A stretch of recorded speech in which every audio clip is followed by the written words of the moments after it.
Hello, I'm here to show you a quick tip on how we can use Screencastify Chrome extension to give immediate and meaningful feedback to your students in Google Classroom.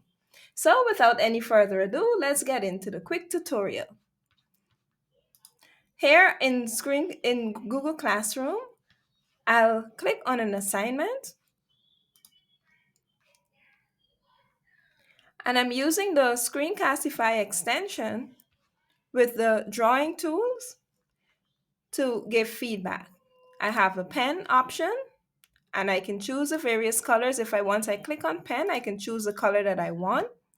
And you can just draw any sort of shapes to bring attention to whatever it is that you are talking about. You will want to clear the screen because when you scroll, that marking remains. So I'll clear the screen, go back. You also have an option to choose a rectangle. Again, just to draw attention to the area that you want to highlight for your students.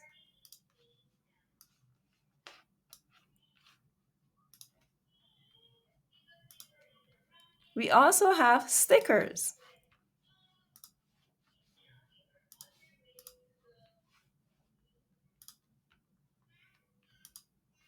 And finally, we have three different types of mouse options. So if I click on focus, what focus does is just darkens the entire page and just brings focuses on the area that you want the students to, you want to bring their attention to. You have a classic mouse, which is your regular mouse, and then you have the fireworks. Wherever you click, it brings fireworks effects there.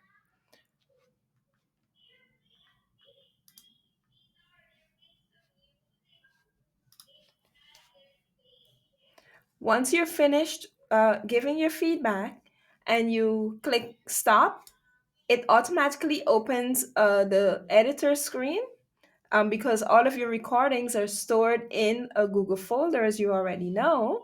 And you'll then be able to copy that link and post it in a private comment for your students and return that work to the students. And that's it. I hope you're able to use this tool to save time on giving feedback to your students. Thank you.